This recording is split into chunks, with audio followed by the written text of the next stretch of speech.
it wouldn't be the Adventure Athletes podcast if there wasn't some technical issues. So I apologise last week for those listening with headphones. Just hearing it through one ear probably isn't the best. I hope I fixed it for this one, but I'm going to do some tests beforehand. And then I kind of messed up the video. The camera's autofocus feature wasn't picking up Hannah for some reason. So yeah, Hannah's camera is extremely blurry. And it's a real shame because this is one of the funniest podcasts I've recorded. And yeah, the video does make it so much better. But yeah, if you're an audio listener, this isn't going to affect you at all this time, fingers crossed. If you're a video watcher, then I'm sorry. Probably listen to the audio because this podcast is an absolute banger. I had an absolute pleasure recording this with Hannah, who is a runner and a coach and a therapist and just an all-round laugh. I don't think I've ever laughed this much in a podcast. So really interesting podcast. But yeah, I really do apologise for the technical issues, guys. But welcome back to the Adventure Athletes podcast. We'll get straight into it. You probably know my first question. What was your call to adventure? Well, it wasn't really a call. It was, I was in Cardiff he was my partner at the time, and I mistook my reflection for someone else's on a night out in a pub called the Traders Tavern. I said to Scott, that fat girl's got my top on. I don't use the word fat now because I've got 3 little girls and I was an absolute dick at the time, to be fair. But this girl had my top on, but she was much bigger than me. And by the time I realised that me and her had green jeans on and the same highlights and it was a mirror and then I had put that much weight on, I was like mortified. So I literally set out to run the entirety of Merthyr Tydfil a couple of days later because I realised that running would make me lose weight. I set out to run the entirety of Merthyr Tydfil in Scott's balaclava and got picked up by the police. So it was a proper little adventure, to be fair. The police picked me up in a balaclava, which they will. If you run in black in Merthyr with a balaclava on, it looks dodgy. Like, I understand that now.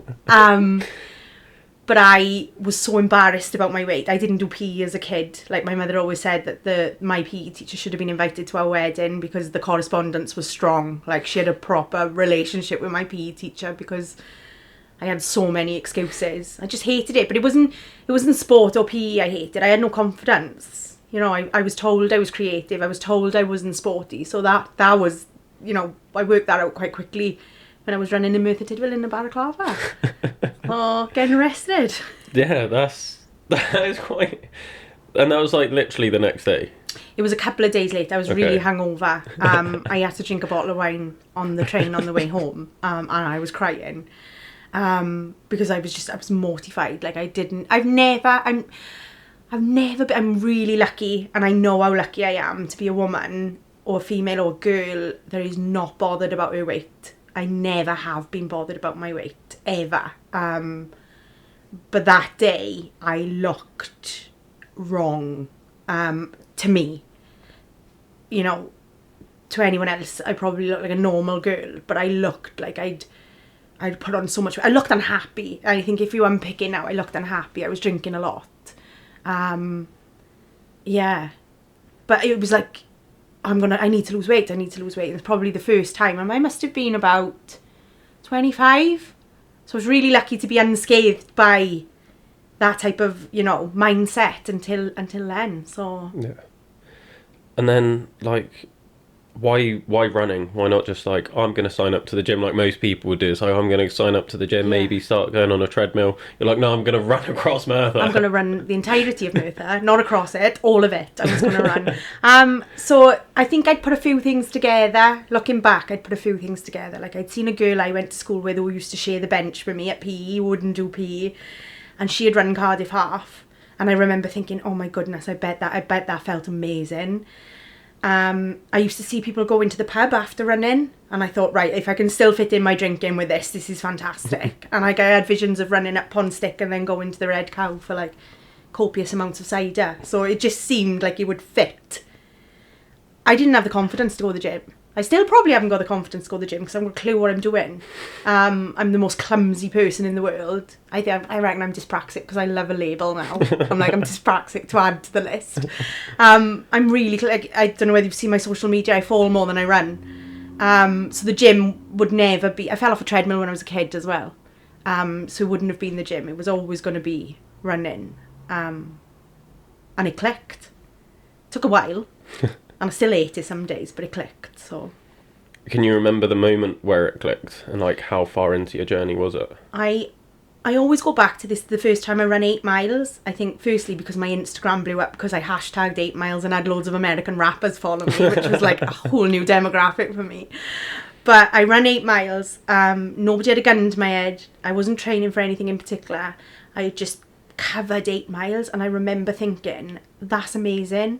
And I always reference this because I think as adults, we're very rarely proud of ourselves. Like, very rare. Like, and even if we are proud of ourselves, we do it sort of under a light. Not under a light, in the dark. We squash it. And I think I'd run that 8 miles and I hadn't put it on Facebook or anything. I didn't need any validation other than I knew I'd run this 8 miles and I felt fantastic. I just thought, this is amazing. And then maybe I could do 10 miles and then maybe I could do the half and then maybe I could do a marathon, and it just sort of escalates from there really, doesn't it? Yeah.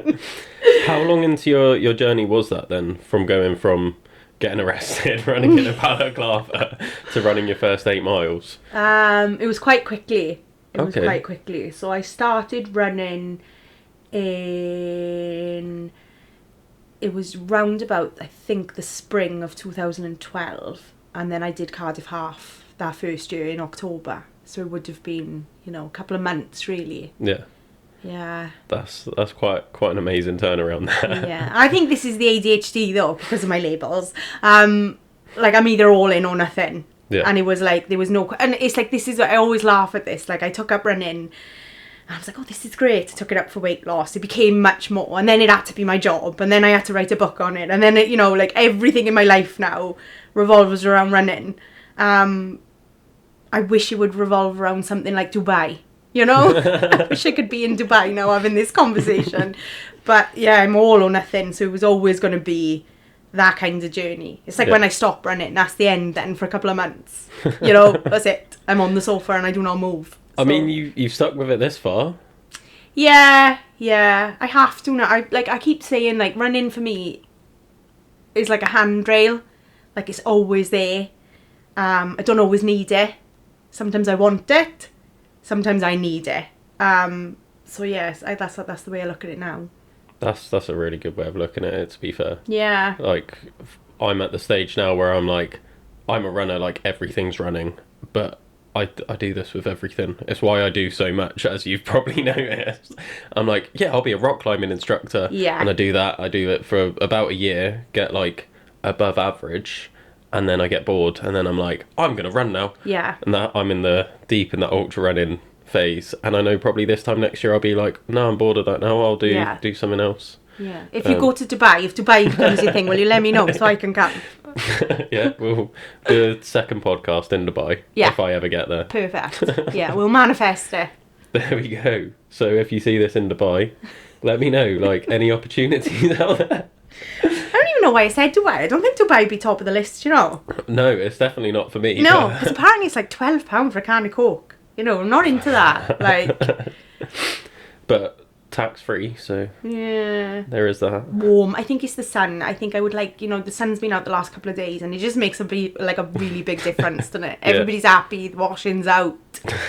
I love that's the first go-to, like, such a mum thing. I get to put the washing out. I get to put the washing, honestly. My vagina twanged this week when I was like bringing washing in. I was like, this is amazing, this is it, I've made it, like, clean washing. And then I've just bought a new washer dryer so I don't ever have to hang out clothes. Oh no, I'm really stressed about the penguins, see. So, like, the more we tumble dry, the more the ice will melt. The penguins will have nowhere to live. And that's a sad thought. Oh. I'm going to stick with it. Convenience. Okay. Sorry. That's fine. I do a lot of other stuff for the environment, but yeah, I'm going to stick with my washer dryer, I think. Okay. She says, wanting to fly off to Dubai. First class. I think I'd rather New Zealand, to be honest. So, like, I've got this massive thing to go to Colorado at the moment. So My I don't parents really went there know. last year. Yeah, and mine did. Well, not last year. My dad's been dead 4 years, so it's been a while. But yeah, they went. We've got family out there, so I'm absolutely desperate to go to Colorado. Leadville 100? No, thank you. No, thank you. No. No, have you seen the guys that are doing the Hobbit's journey across New Zealand barefoot? No.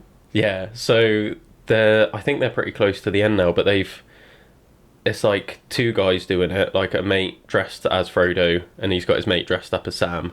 What? In full, like, Hobbit gear, carrying, like, all the Hobbit stuff. They'll occasionally get, like, a hotel or something to shower and stuff, but, like... With other no than shoes that, on? Yeah, barefoot, Oh, I'm walking here for across it. New Zealand.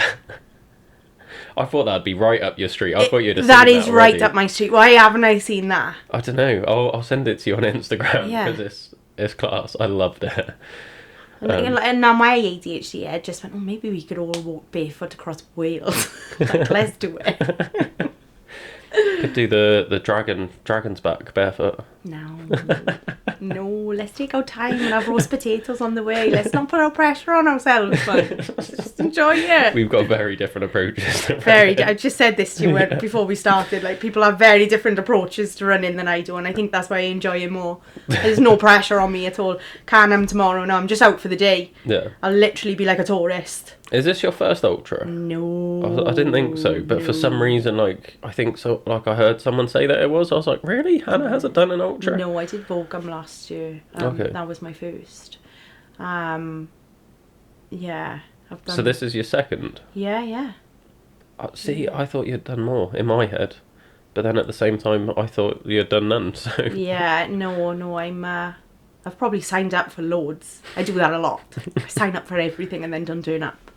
So I've been really pleased with my training for this one. I've been really consistent, so I'm ready for it. I'm ready for my day out, my picnic. Can't wait. Oh, you've been like smashing the training from what I've seen. Yeah, I've been through a rough time, and the handrail has been needed, and I think this is why. Like, I've wobbled a bit this week because obviously you're not meant to run the week before an ultra. You're meant to, apparently, do as little as possible. So I've done as little as possible this week, and then I'm like, I can't work out why I'm so sad, and it's like because I haven't run. It's quite simple.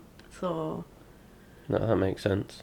I've done the opposite. I've got my backyard ultra tomorrow as well, but my car broke down, so I've been cycling everywhere. lovely. So I was like, yeah, just what you want on a taper week. But then I've got run clubs today, so it's like, yeah, 2 run clubs, day before a backyard. It'll be fine. You'll be fine. Epsom salts. Yeah, bit of Juve, milkshake. You'll be fine. But so you've only done the Pegasus events then? Yes, I probably only will do the Pegasus events as well, given there's no cut-offs. Yeah. The inclusivity of it. I'm absolutely in love with the entire brand. Reece and Kerris are phenomenal. And I think, I was saying this last night at my run group, so I run a women-only group, and I was like, I just want you all to come across to the trails and to the ultras to take that sort of... Is toxicity the word? Is it a word? Yeah. Or toxicness? Which one is it? Toxicity. Toxicity. Did I say it right? Yeah. Out of... Because I think with road running, we get obsessed with distance and pace. Yeah. And everybody else's distance and pace. And then you've got this ridiculous platform like Strava that, you know... Oh, I love Strava. Oh, I can't. I can't. I'm a proper Strava wanker. Like, full on deep in the trenches of Strava. So I'm only back on a watch recently, for the simple fact, so I've got Carl training me for Can-Am, because I was like, I can't do this without any sort of, I want to say accountability, but I have no real idea how to train properly. Stu Aubrey taught me really well last year, and that's what got me through Volcom. And then I had a couple of months off, and you know, life kicks you in the arse and whatnot. So Carl was like, I'll train you. So I was like, right, brilliant. He was like, you're gonna have to wear a watch, Han. And I was like, oh no. At one point I had 2 watches on then for a heart rate and whatever nonsense he needed to look at, and I was like, this is horrific. This is horrific. So Very different runners. very, very different. But this is the thing. I wish, especially women, I wish women knew that it hasn't got, like, if that's what you thrive on, amazing. I interviewed a girl last week for the book I'm writing, and she was like, I'm terrible for comparing myself. And I was like, take it out the equation then. Don't do that. She was like, how do you not do that? I was like, just do you. Just do you. Just run. She's like, but how do you know how far you've gone? I was like, does it matter? You've still run. And she was like, oh yeah, I suppose so. She won't, because again, deep in the trenches of Strava and data, and Yeah. I wish there was a Strava. I'm trying to work out if there could be a Strava for sort of like moods. So you could go, today I'm in the best mood ever, and everybody give you kudos for that, you know? Or like, actually I'm on the floor, so people can drop you a message and go, you okay? You know? I wish we could have a Strava. And then for there moods. would be people like me that just give kudos to that as well. Just Yeah. be like, Yeah. well done. Yeah. Feel your feelings. Yeah. See, but I just think, like, the stuff that data can't measure is the stuff that's really important. So the stuff you get on the run that really matters has nothing to do with those digits on that app at all. Yeah. Unless you're, you know, an elite athlete. Which, again, there's room for everyone. You know? I think from a coaching perspective, for me, like, I love the data. I love everyone else's data. I love looking at their data, and I love comparing it and being like, oh, look at all these different ways that we've improved over time. And I get really excited, like I'm a spreadsheet geek. Yeah. All my clients will be like, fucking Will loves a spreadsheet. And I always make the most complicated spreadsheet. Then I realise that they don't use most of it, and I end up deleting loads of pages, and I get really sad. I'm like, that took me so long, but no one's using it, so I delete it. And then I'm like, I wish someone would use it. I think you should have a spreadsheet on, like, people's needs, like their emotional needs. And then, so before I don't you even run, know mine. do you want to chat? So we've all got these needs. We've got 9 emotional needs, okay? And if these needs are not met in balance, no, if these needs are met in balance, it's really difficult to be mentally unwell unless there's, you know, neurological problems or environment problems and things like that. So every morning, like if I wake up and I'm like, I feel like shit, I'm like, one need is not being met. And I'll scan through them. And I think, so like status is a need, okay? It's one of our emotional needs. We need to feel like we've got status somewhere. So I'm a mum. So my status is, right, I'm a mum. So the days I haven't got the girls and I'm not a mum, it's a bit like, I don't know who I am today. So then I have to work on being sort of Hannah the runner. And I work on that. And it's probably like quite an unhealthy way of doing it sometimes. But if we know these needs, and I think this is where running comes into it for me, and what I try to like pummel into everyone else, is that these needs running meets loads of needs. It pretty much meets the 9 of them at some level, especially if you're a social runner and you go with a group or a club. So if you're looking at those, and you can go, right, I'm having a really bad day today, and you can go, right, which need? Bump, bump, bump, bump, and work backwards. What are the 9 needs? Because I've never heard this. Have you know you're this? So I did a diploma. So a couple of years ago, a charity called Big Moose saved my life. Absolutely, hands down, saved it and changed it. And the key was in changing it. And then the therapist I had called Graham Lizelle absolutely changed everything for me. I was like, I need to know about this. I need to know like what he's done, how he's done it, and what's going on. So there's an approach called the human givens approach, and it works on these needs. So, you know, what's the guy, Maslow, with the hierarchy of needs? Have you heard of that? Oh, Maslow. Yeah, Maslow. So it's very much like that, but in a sense that these needs need to be met in balance. So there's no hierarchy, because say your privacy need. So some days my privacy need does not get met because I've got 3 little girls and a dog that all love to touch me at the same time.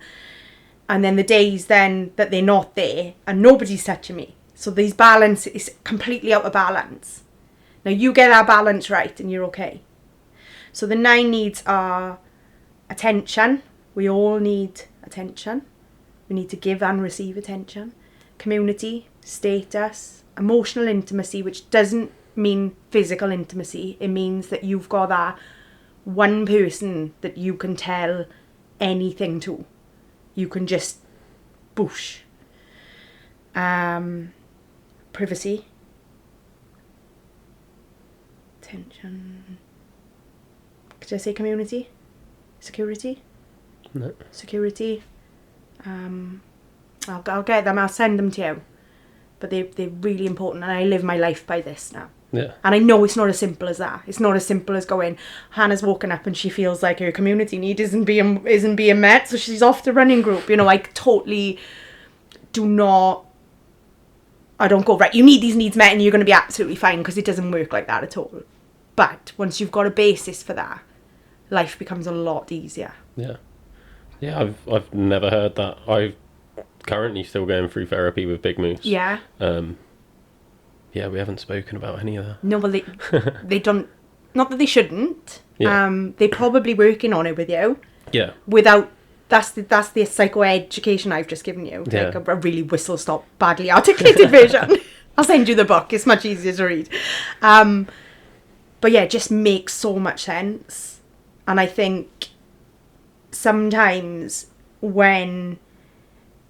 because I think when you hit those low points, which I do very often, I just think if you've got something constructive to work with, my brain likes to be busy. My brain likes to work it out. It's like yesterday, I just could not work out what was wrong yesterday. Because I woke up great, the day was great, and then last night I completely dipped.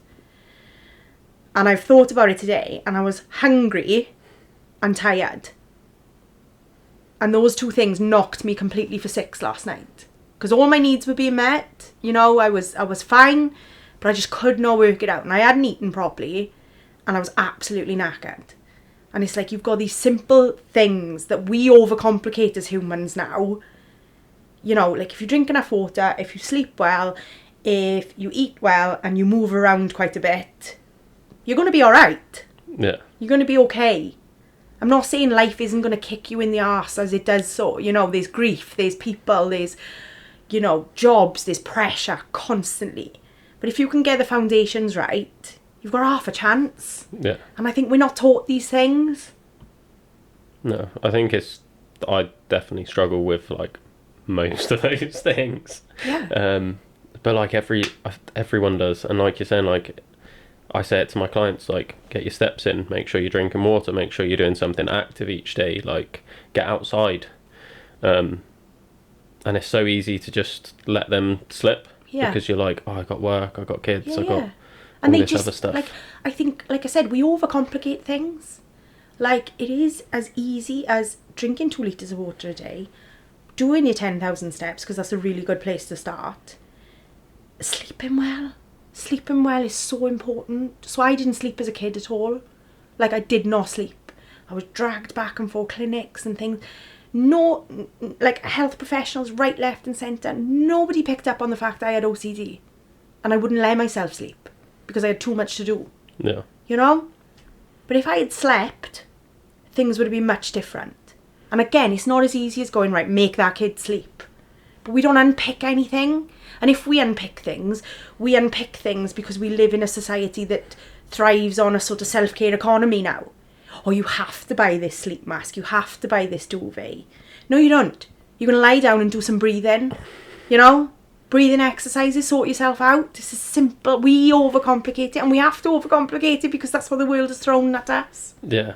I'm not a big fan of this whole self-care movement that's going about, because it, like you're saying, it makes it so complicated. And there's so, like, I've tried to stick to it. It's like, oh, you have to, like, wake up, do your breath work, do your journaling, have an ice bath, get outside, get, like, the sun in your eyes, ground. And it's just, like, this never-ending list of things that it's just, like, it just becomes a checklist. It's not, like, what do I actually need today? It's, like, do everything and then go and live your life. But you still have to get up early to do these things, but then you're up late because you've got other things to do, and it becomes like never ending, and it's so much pressure. And again, you know as well as me, there's days where I don't want to get out to bed, I don't want to open the curtains, let alone fucking journal my feelings. Like, I don't want to. I know it'll make me feel better if I write stuff down, which is a new thing for me. I've, like, in the last couple of weeks, this, like, as a writer, this is really strange, but I've started, because to me, I've always written with a view for someone reading it. And all of a sudden, I've started writing down my feelings. And I'm going, all right, actually, that's what's going on. And it makes a bit more sense. But there are days where I don't want to open the curtains, let alone, you know, do the ice bath, do my 10,000 steps. I do not want water. I want Diet Coke and shit, you know? Yeah. And I think it's about, and again, you know, like being kind to yourself costs money these days. To be kind to yourself, to treat yourself to a spa day, or, you know, being kind to yourself is perhaps looking in the mirror and going, you're doing really well today, Hannah. You're doing really well. Yeah. Oh. I read once that if that does it, you've got an STI. Where'd you get these things from? It's like, that's one of my favourite facts, that if you do that on your leg moves, you've got an STI. And the other thing is that all polar bears are left pawed. No way. I don't believe that. I was like, how have they worked that out? Like, what data have they used? Have they given them footballs to sort of like, you know? But yeah, apparently all polar bears are left pawed. I mean, I'm struggling to believe that after the STI thing. Yeah, I mean, I definitely haven't got an STI, not to my knowledge, but yeah, my knee is telling another story. Right, let's go back to running then. You've done a lot with your running recently, like in terms of like, I'm always seeing you post about these courses you're running or like different experiences you're having and sharing all of that. Like, how have you built up to that point where you feel confident enough to give this knowledge? So I think when you said earlier about what was your call to adventure, and I think the call came after. I think the call, I never wanted another woman to feel like they had to go for a run in a balaclava. You know, it's absolutely ridiculous. No more women getting arrested round Merthyr. No, I've stopped that. The crime rates have gone down because of me. I never wanted anyone to feel like they didn't fit in that world. Weirdly, me and my little girl were having this conversation this morning because she played tag rugby and she said, Gwendolyn taught me how to spin and nobody could tackle me. And I was like, amazing. I was like, I'm really proud of you, because I would have loved to have played rugby, but I had no confidence to do so.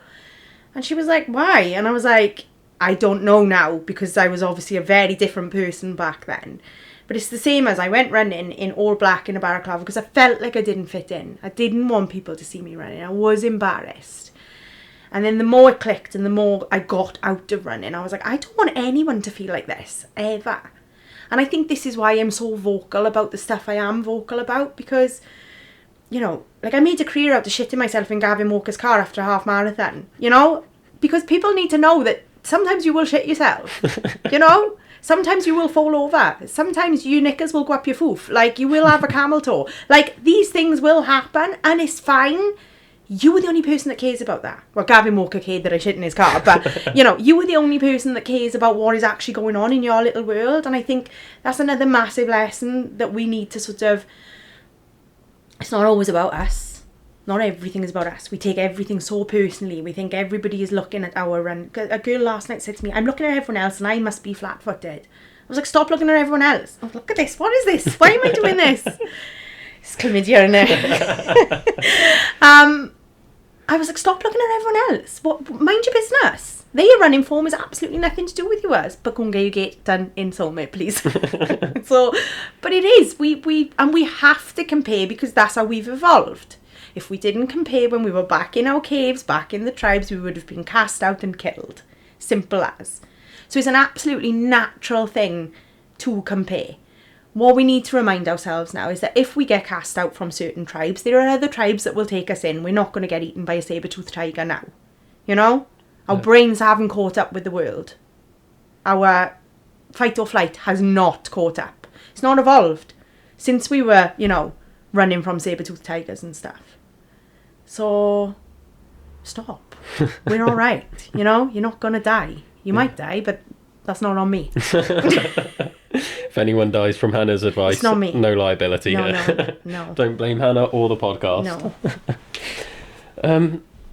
How is it all going then? Because, yeah, it seems like it's going really well. Like you was telling me about, you took them on the trails the other day. Yeah. So I complicate things because I take a walk to run group every couple of months. I go down the track and I get them to 5k, and then after they've done their 5k on the track, they don't want to go anywhere else. They love the track, they're safe on the track, and I'm like, right, we have to go out in the wild now. How else are you going to get them to sign up to a Pegasus Ultra? Exactly. I know, up here.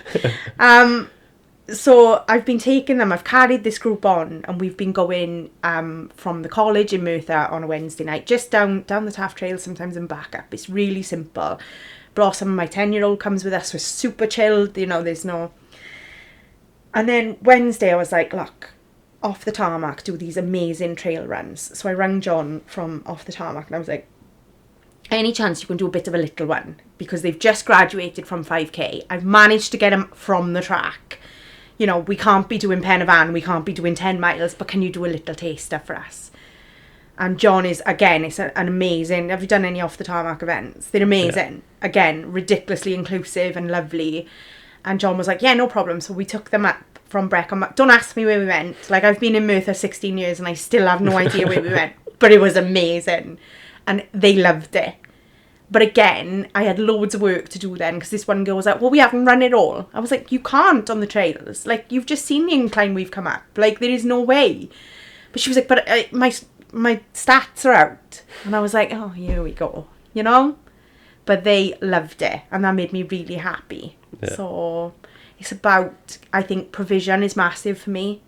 Community, because it's a need. An opportunity. You know? I grew up in Ebervale. I grew up in a place called Rasa, which is the best place in the world. I didn't see one runner as a kid.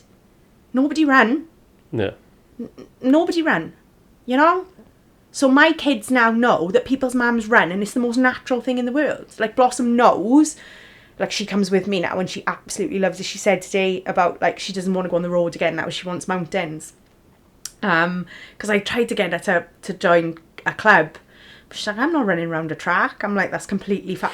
You know, it's fine. Valid. Get it. Well, I don't get it because I love it. But, you know, with these opportunities, like, she'll know that that's what we do. If Mammy's feeling a bit, like, not sure, she'll go for a run and work it out. So... Yeah. No, it's great that you can have that impact on your kids. Like, the best example for kids is setting your own example. So, yeah, for you to be able to see how that's impacting them, I think is just massive. I think it's really important to point out here that I still struggle massively with guilt when I run, leaving those girls. It's never been made easy for me to run on that front. Like, we don't get a lot of support. And it's like the weekend now, I'll be out of action as a mum from this afternoon until probably Sunday night, because I know historically after I run longer distances I need to lie down for a really long time. And the guilt is massive, but I know, like you just said, to be the best version for them I have to be the best version for me. Yeah.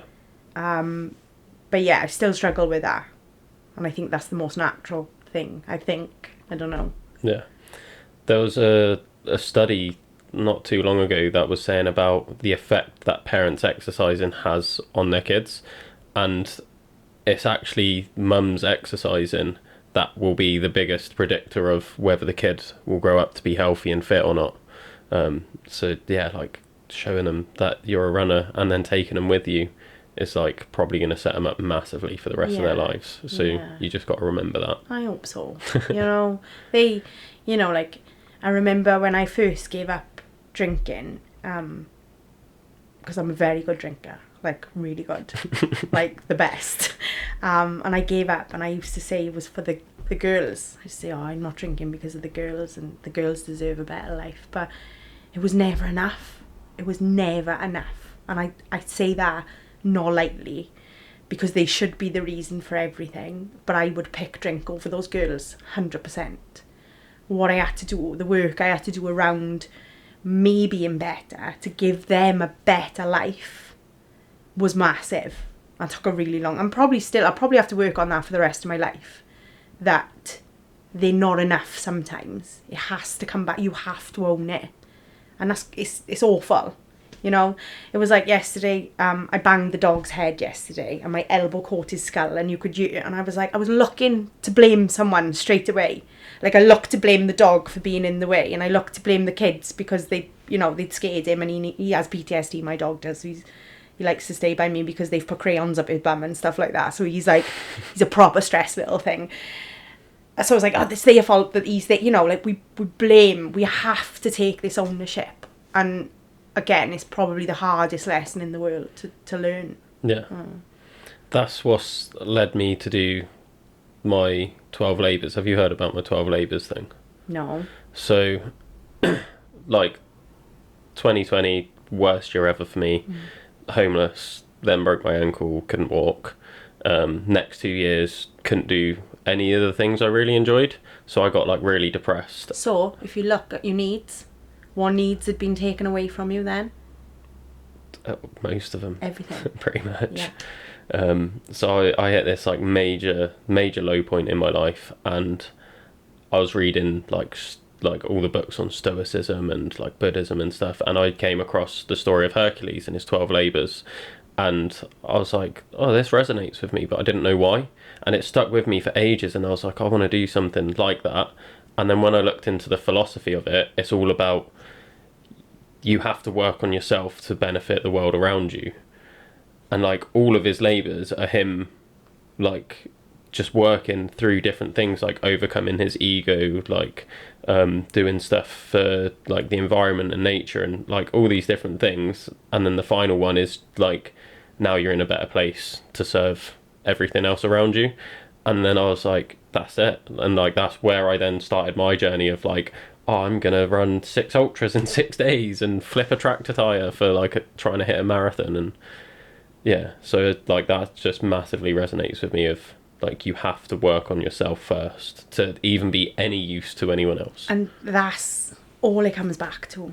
You know, I'm probably like you, I'm a fixer, I'm a people pleaser, I'm, you know, all of these things. But until I'm alright, I can't do anything. You know, I'm foremost and firstmost, I'm a mum. And if I can't do things right for them, there's absolutely no point in me being here. So it's like a constant battle to, like, think, right, sort yourself out, Han. You know, it is putting your own oxygen mask on first sometimes, which, again, sits really uncomfortably for a massive people pleaser, you know. I think, like, I remember thinking once that, like, if that actually came to the point, I'd be, like, sorting everyone else out before myself, and, like, probably with the drinks trolley as well, like, you know. Yeah. Put your mask on, and would you like a martini while we're at it? So it's like, it's hard lessons. You know, Yeah. And I've always been petrified of being selfish. It's a thing that I've never wanted to be. But sometimes by not being selfish, you're being the most selfish person in the room. So it's like, it's bonkers. Yeah. But every day's a lesson. I had this conversation with someone yesterday because they feel a bit guilty about. They're like, oh, I have to take this time to train, and, like, this weekend I have to go out on a long run, but, like, I don't want to, like, miss out on my kids, like you're saying. And it's like, how bad will you feel if you don't run? Like, you'll be in a bad mood all day, won't you? You'll start to resent them because you're like, you're the reason why I can't do this thing that I want to do. Just take the hour. Like, it doesn't have to be a lot. Like, an hour every day for yourself. You've got 23 other hours in the day that you can have the rest of your attention. But for that 1 hour, just look after you. Yeah. Privacy. It is, though. It's privacy. You need that element of privacy. And for someone who hasn't gone to the toilet on her own for 11 years, like, that's, it's mad, you know. It's mad. And we think privacy, you know, but sometimes then you're on your own too much. And it's like, that's no good either. It's just constant balancing and moderation and all that jazz. Yeah, I'm really interested to learn more about this because I'm starting to notice, like you was just saying about privacy and being like, you can be on your own too much, and I'm like, I spend a lot of time alone, like a hell of a lot of time alone. Like, I live on my own. As you've already commented about my house being like, you can't live here, Will. Yeah, there's no sofa here. Well, there's a sofa here. We're on a sofa now. Yeah, but there's no sofa downstairs. There's a sofa next door as well. I've got 2 sofas. And a massage bed. And a massage bed. And there's chains here and ropes, and it's, like, confusing for me, Will. It's confusing for me. I've got to give context now. No, please don't. Don't. I'm going to look so dodgy now. No. Let him think it. Let it go. Drop that rope. Literally. Oh, I'm going to look so dodgy on the internet. Congratulations, you've made it. For Will's OnlyFans page, we'll put the link in the comments. Oh, I'm actually tempted to start an OnlyFans now to see how many subscribers I get from this one podcast. Well, you're set up for it, to be fair. Like, you could hire, you know, like people doing these content studios now, like you can hire podcast rooms and stuff like that. This could be like an OnlyFans base. There's people that would go wild for that room downstairs with those ropes. I mean, the first comment I got off Dan about when I posted about this podcast is he just put casting couch, and I was like, you fuck. What's a casting couch? So I thought you of all people would know about this. It's like a porn subcategory. What? Yeah.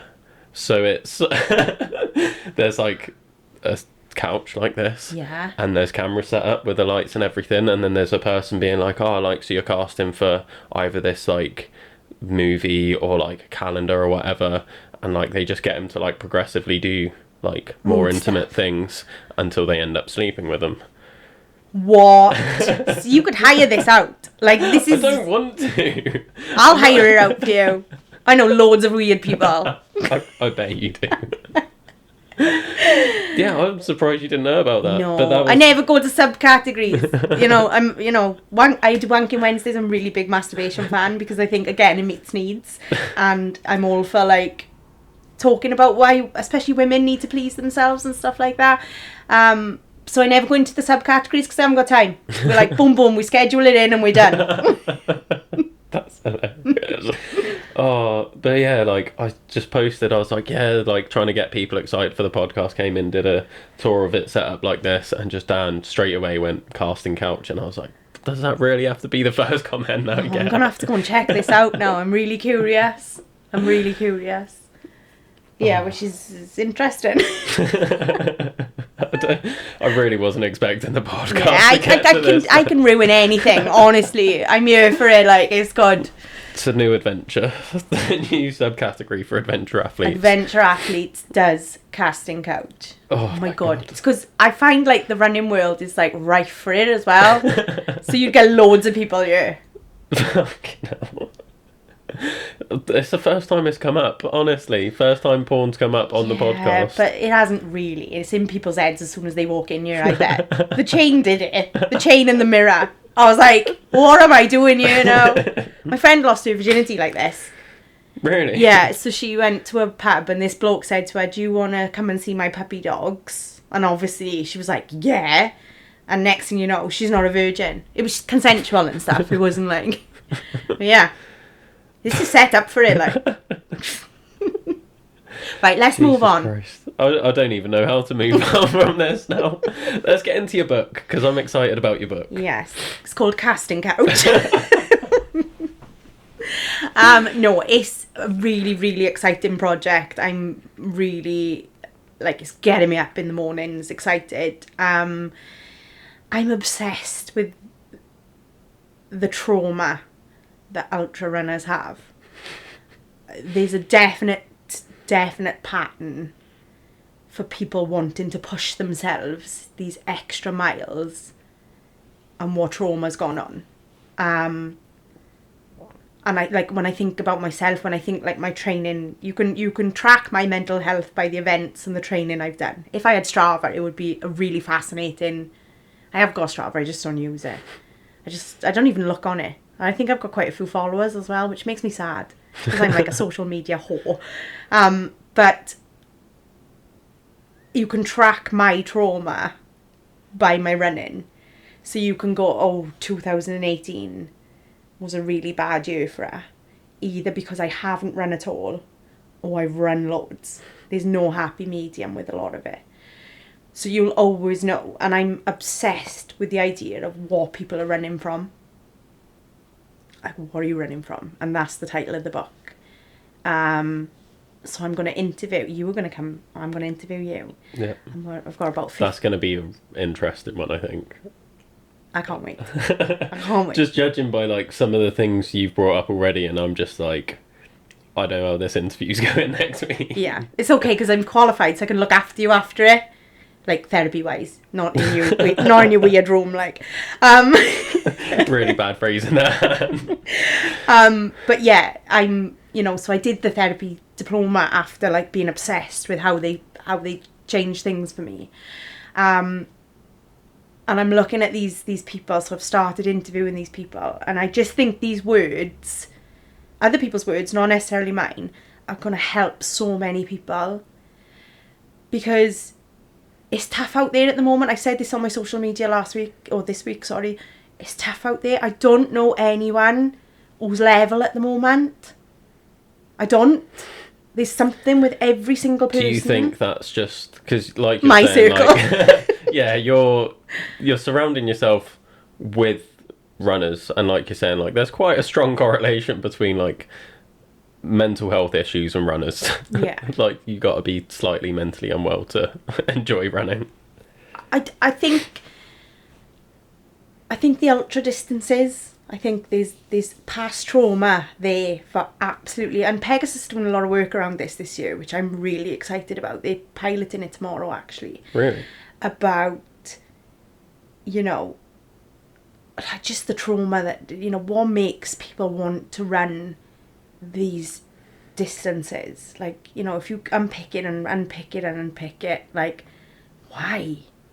You're going to find this really interesting, but I always had a problem with people calling me or anything I did crazy.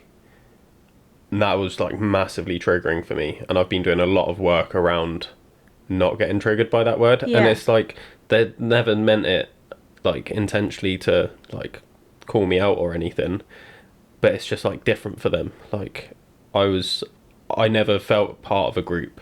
So when I was like working and stuff, and I had gotten like out of my way to go into ultra running after watching the Barkley documentary, that's such like a trail runner thing to say, Yeah. but that was what kicked it off for me. I was like, I didn't know people ran that far. Like, I want to do 100-miler. I still haven't, stupidly, but I want to. And I started doing all these things to get ready, like mentally and physically for this. And then people were like, oh, that's crazy. Like, I turned up to work one day, and it was a week after I did the OTT Ultra 2019, and I was like, I want to go up Pen y Fan again. I'd never been up there, and it was snowing, and me and my mates went up. Then we came down barefoot. We carried like a rock up there and was doing like all these different like David Goggins-esque challenges while we were there. And then I went straight to work, and they were like, oh, you're right, well, what you been doing today? I was like, oh, I went up Pen y Fan barefoot. And they're like, what? It's snowing. I was like, yeah. And then we like jumped in the river afterwards and like had like a ice bath. Yeah. And they were just like, you're crazy. And I was just like, I'm not crazy. No. Why are you calling me? I'm not crazy. So if we go back to those needs, okay, all of that would have met your needs in some way. Might have been status, might have been emotional intimacy because you and your buddies were talking and having those like deep conversations up there. It might have just been the joy of it all meeting your needs. You got called crazy for that. If you had gone to the pub and drowned your sorrows via your throat and your nose, that would be classed as okay. We don't know how to meet our needs healthily, and this is why, like, especially around the ultra running, like, we can all say it's healthy because it's physical activity and it's this, but there comes a point where it's not. You're pushing your body to do things that, is really uncomfortable. It's a form of sort of self-harm for some people. For some people it's not. For some people it's like, especially the sort of more naturally athletic people, it is meeting those needs healthily. But for people like me who are not really designed to go out and do 40 miles, why? What am I running from? Why have I picked running? What is it the running is giving me that probably alcohol did, or when I was younger, sex with strangers, or what is it? What are we running from? What are we doing? Yeah. And again, flip it. Are we the crazy ones? Because I don't think we are. No, I think I probably am, to be honest. But Why? I don't know. Look at it from the black and white, and it's never black and white, right? But look at it from the black and white perspective of, are your needs getting met through the things you do? I think what it is for me that does, like, now that I'm like reflecting on it and being like, am I the crazy one? Because I always ask myself that question, being like, am I crazy? That's why it was so triggering, because then I'm then questioning myself. But like, I look at some of the things that I've done, and I'm like, it's not normal to want to do that. Like when I was going for my tire flip world record, and I would go behind the gym I work at. There's an 8 meter patch of concrete where we keep the bins, and it's stinking out there, and all the aircon water is flowing out, so it's like disgusting.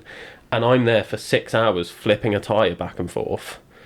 That's not normal. That's not.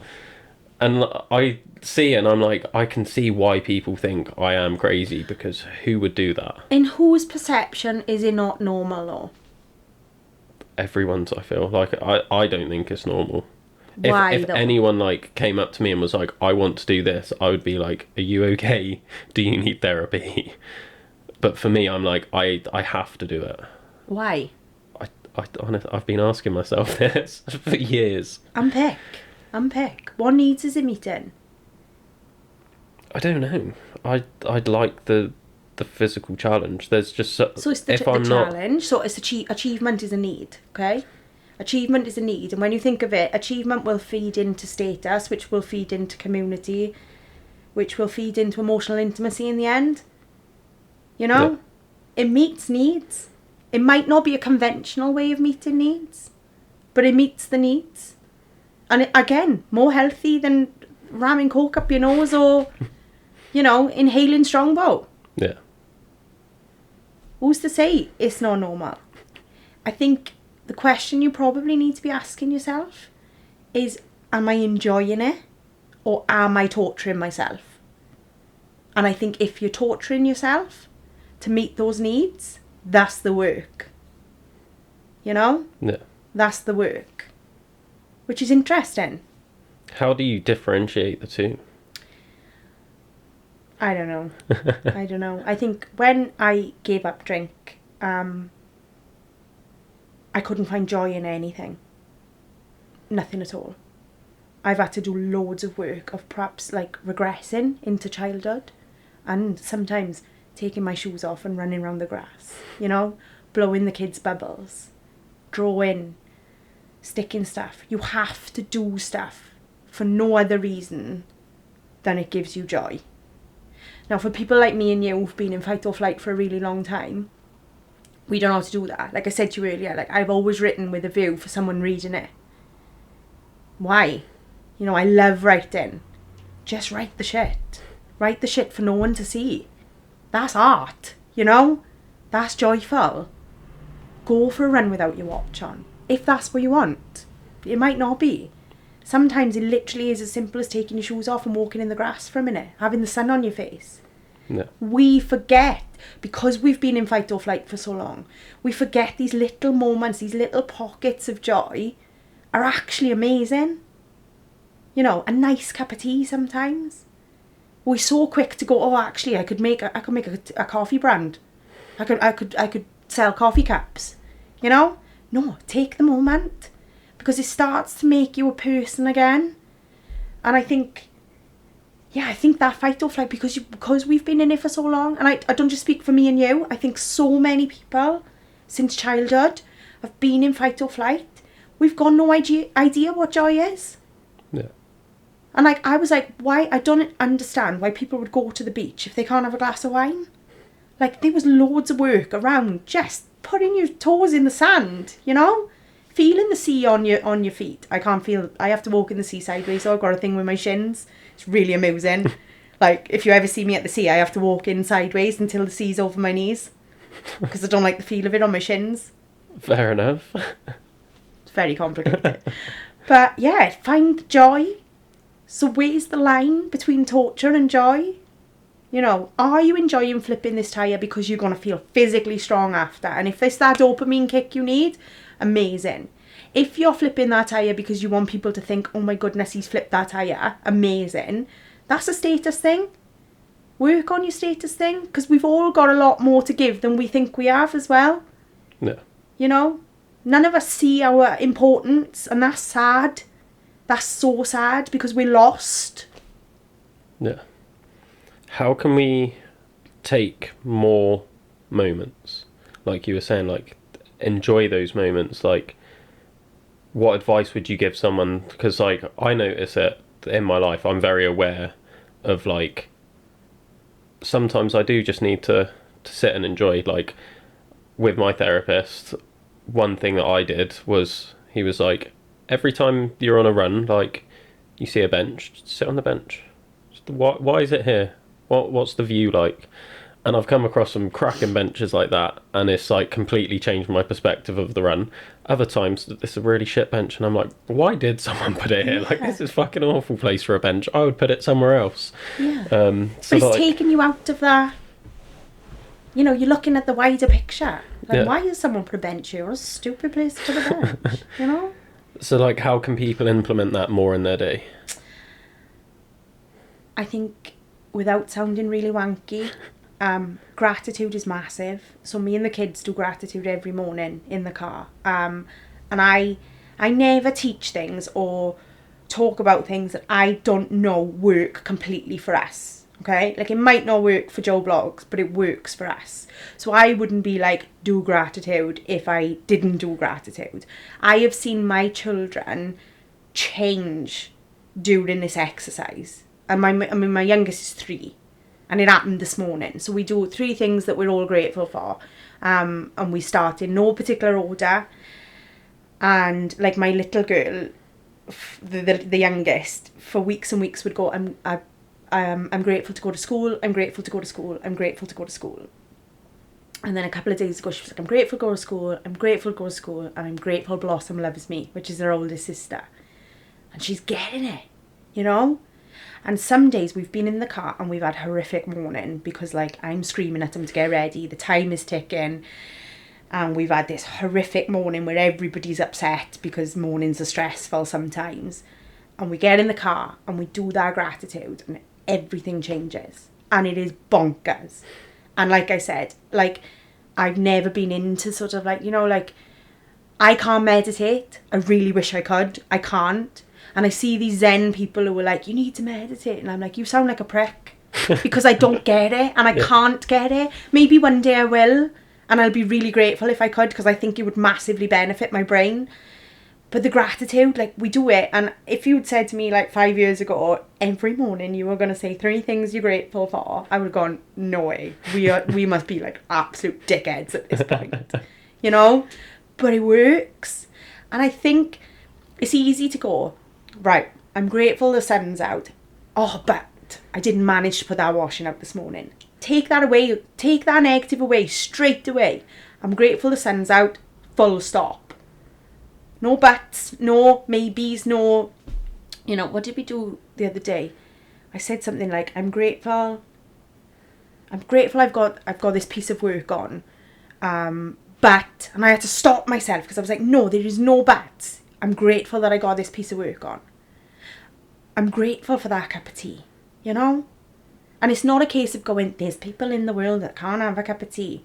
No, we're not comparing. We're just going, oh my God, that was a really nice cup of tea. Yeah. Joyful. You know? Remember as a kid where you'd like... This happened on the trail run this week, actually, the off the tarmac trail run, where there was like loads of these little mounds and stuff. And I said to Blossom, I would have loved this when I was a kid, because I would have pretended... I was horse mad as a kid. I would have pretended to have been on the horse. And I would have had this as my arena. And I was like, why don't we do that anymore? We don't play anymore, you know? We don't healthily play stuff. You know, it's like sometimes I'm playing with the kids and I'm like, come on, because I got washing to do and I got bits and pieces and I've got things to do. And I'm like, no, just take that time, these little moments of joy, these pockets, because that's all we've got at the end of it. That's all we've got. No one's going to get up at my funeral and say, oh my God, she was amazing at doing her laundry. You know, they always had clean clothes on. Fantastic. Same as they're not going to go, her best park run time was... They're not going to. It doesn't matter. They're going to go, oh, she ran and she did her best for her kids. Well, I hope they say that, unless I monumentally cock up in the next few years, which is, you know, my STIs always potential for it. But the stuff that really matters is the stuff that you can't make money on. Yeah. And that's why it's not pushed on the agenda. So it's like coming back to basics. Yeah. And that's my TED talk done. You're welcome. No, I think it's something that's really important, and it's not spoken about enough. Although, if I do go to your funeral now, I'm gonna be like, she loved hanging out the laundry in the sun. Absolutely loved Needs it. to be said. So Chris Moss, my old manager, is going to do my eulogy. So just drop him an email and say, right, you might want to include this because I've planned. Yeah, he's a really good public speaker. So yeah, I want him to do it. I love how you've planned it already. Oh my god, I'm like obsessed with funerals. Why? I think I'd be a really good celebrant. I did my dad's eulogy, and I had a round of applause, and I was like, I love this.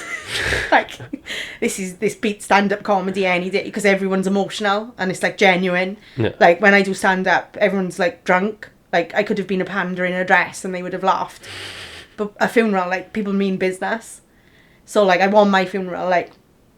See, I don't want a funeral. Why? I want everyone in No. black, mourning, like properly. None of this way bright colours. She was excited. No, you respect me when I'm dead.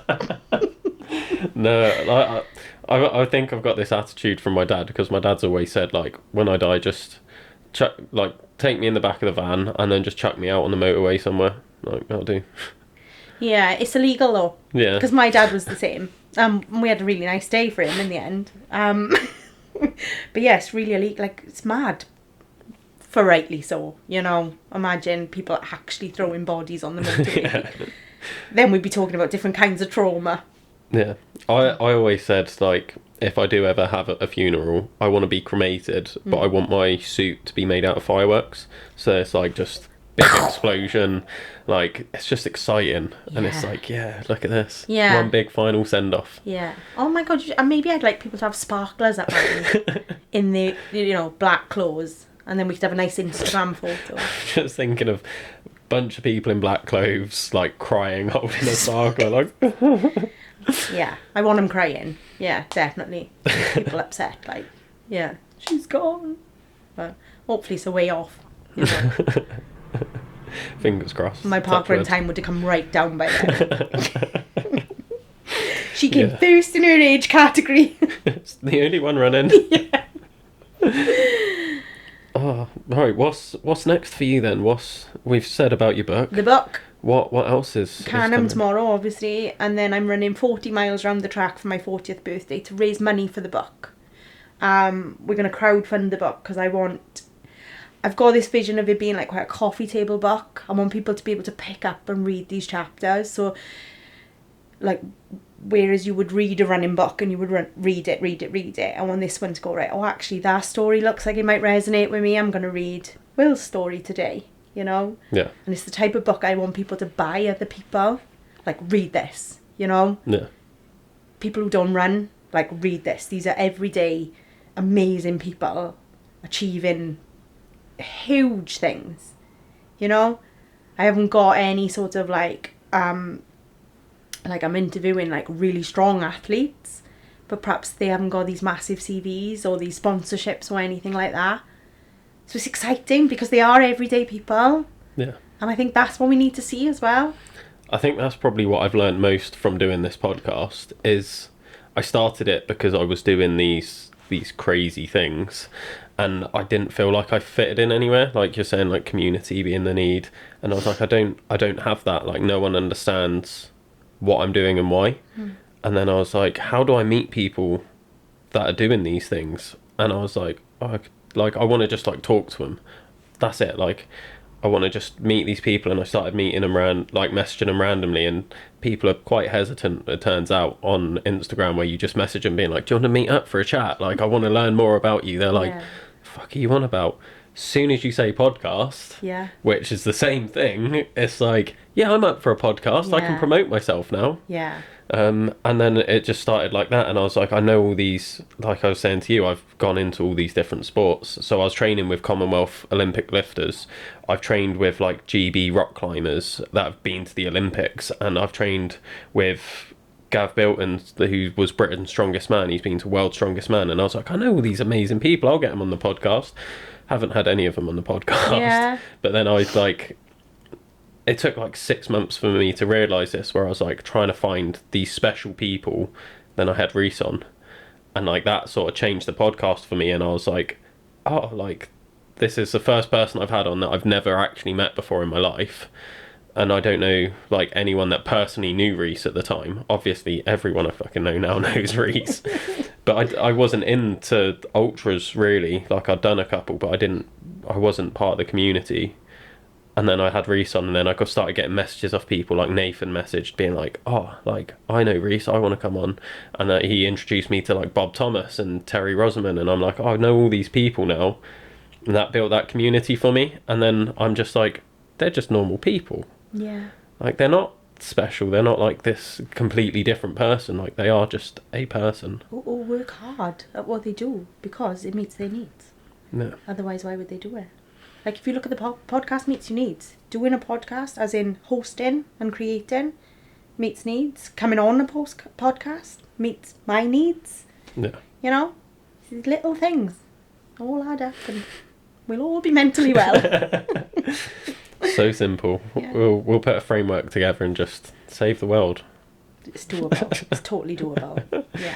Mass society change. I'm here for it. All from adventure athletes. Here we go. You do you first. Cool. So, how are you feeling about your ultra tomorrow? I'm excited for you. I'm very excited. I've heard bad things about this ultra. Yeah, I mean, it's the worst one of the Pegasus Slam, apparently. It's flat. It's 40 miles along a canal, so I imagine it's quite... You'll see a lot of bridges. Yeah, I love a bridge. I love ducks. That's my task for you tomorrow, is just take a minute to appreciate the differences in all the bridges. I will do that. I thought you were going to say count the bridges. I was like, I'm going to have to tally them on my hands because I will lose count. No. Yeah, the bridges. I thought it fitted the podcast theme here, so I was like, just appreciate the differences in the bridges. And that's what it's about for me tomorrow. It's a day out. I don't care how long it takes. There's no cut-off time. So even if I'm there 4 days later, they have to deal with that. Reese will be probably quite pissed off, but... I'm just going to enjoy every minute of it. Yeah. You know, it's a day out. I love that canal. Like, I genuinely love it. Although I heard he was on the phone yesterday. I was down with Reese and Kerry yesterday, and he was on the phone to someone. And he said, there is a bit of a complicated bit in Cumbraen. And my bum twitched a bit because I was like, what do you mean there's a bit of a complicated bit? Because I'm just going to run and the canal's going to be on my left until I get to Brecon. But apparently there's a bit. Whether they've closed the canal, I'm not sure. I should probably read the manual before tomorrow. But yeah, I'm just really excited for it. Take these moments, enjoy them. I've got massive FOMO because I'm doing the slam in a week, but I'm in like the slammers WhatsApp chat, and they're all like talking about the Canon for like the past like month. Yeah. And then I'm like, I'm doing it too, but I'm not gonna see you guys there. And I'm like, can you guys come and do it with me? When are you doing it? So I'm doing it in end of July, start of August. Oh, marvellous. I'll come and do a bit with you. Are you having people to do bits with you? Or... Yeah. Yeah, I'll come and do a bit with you on the canal. I'm doing it all like as officially as I can. So I'm starting at the same start time that the race would be, just obviously a different day. I'm doing them all in the correct order, following the same routes. And I've even got to the point where I've said I'm only allowed crew to like help me where a checkpoint would be. Yeah. So like I can only pick up extra food when there's a checkpoint. Yeah. So I'm following it literally like down to a T as best I can. I'll bring roast potatoes to checkpoint 3 like the She Runs Cardiff does, and I'll do a little bit with you there. So wicked. I'm only going for the roast potatoes tomorrow. Yesterday I was like, where are the She Runs girls? They were like 3. I was like, good. So I won't overload, because if they were at 4 I'd overload. I'd be like, this is so exciting, and I've only got a bit to go. But they're at 3, so I'm very excited for that because they do the best buffets. Wow. I love the Pegasus, like just food that they have out. But I never eat that much of food when I'm on the ultra. No, I'm giving it the all, and I'll probably eat Voom bars all day and then be sick in the night. So because I use it to sell it to everyone. I'm like, Pegasus, best checkpoints you'll ever get, which I stand by. But like when I did the Ridham last year, I think I had like a bit of watermelon at the first checkpoint, and then at the third checkpoint I had a couple of those roast potatoes. Yeah. And then I think that was pretty much it. Yeah. And it's like there was so much good food there, but I didn't utilise any of it. But it goes back to the community. I went to the volunteer meeting and someone was like, we're worried that there's a lot of excess food, and we're like, it goes straight back into the community, so there's no waste at all. They really sort of hot on that. I mean, they're just phenomenal. I mean, I could have sat here for the hour and talked about Pegasus because I'm such a fan. Everyone does. Yeah. It's a running theme on this podcast is Pegasus is going to come up at some point. Yeah. You should get him to sponsor you. I've thought about it, but... Tap him up. Go and have a meeting. Ask him for a coffee in the room. Oh, yeah, I love Reese. Like, he literally, like, without even knowing it and completely unintentionally, like, changed the direction of not just this podcast, but my life. Because if it wasn't for him, I wouldn't be hanging out with Mike Jenkins, who's, like, one of my best mates now. I wouldn't have met Carl, again, one of my best mates now. Like, Lee Davies, he wouldn't have been on the podcast. Bob Thomas, I do loads of work with Bob. Yeah. And it's like all these people I only know through having Reese on the podcast. Yeah. He's so humble as well. I asked to interview him for the book and it was a straight out no. He was like, there's more interesting people than me, and I was like, there's not Reese. But yeah, his confidence is quite low on that point. He's like... See, I couldn't believe that because like, he was well up for doing the podcast. Yeah. They just, the two of them, the family, they're phenomenal. And I'm really grateful that they're part of my life. Yeah. Really, really good. Like they've brought the best people into my life, definitely. Yeah. But yeah, they're great. So. Cool. Well, we'll wrap it up there. I might die tomorrow, so this might be, this might be the funeral plan now. I was just thinking that. Like, no, you can't say you might die tomorrow after like calling me out for having like the dodgiest house going. Like if you just if I was going to die, it would have been today in your... If you disappear now, everyone's going to be like, it was Will. Oh my God, what a Netflix documentary though. This would be great. The podcaster. And a picture of me with chains around my face. Yes! No. They'll call it The Casting Couch. I don't know if I'm going to publish this podcast now. If anyone from Netflix is watching, we are available. Have I ever told you about the time Netflix rang me? No. Oh, maybe this isn't the appropriate time, but they rang me and they were like, oh, really, like, it's a long story. They were asking about certain things and I was like, oh my God, yeah, I'm up for anything as long as it's not anal, because I thought it would be really funny and it was not really funny. And Netflix never rang again. So if you want to kill me, I'll get my views. Just no anal. No anal. Chains are fine, no anal. So perfect time to cut the podcast, I think. Thanks for listening. Thanks for having me. And that's the podcast, guys. I've got some more exciting news. We've completely rebranded the website. Like I said, I've got Carl on there now. We're starting some Couch to 5k and some 5 to 10k running groups between Pontyclean and Merthyr. They're the two areas where we're going to be running these courses. So if you're in the area and you're interested in getting started in running or building up to your first 10k, or even just trying to improve your 5 to 10k time, then give us a shout, check out the website, and you can book onto the courses on there. Other than that, I've started a blog. I did a big event over the weekend, which I've written a blog about. This is the Medieval Backyard Ultra by Gertlush Events. Absolutely incredible event. I had such a good time. So check out the blog to learn more about that, and I'll be releasing a YouTube video about that later this week. I hope you enjoyed listening, guys, and I'll catch you next week.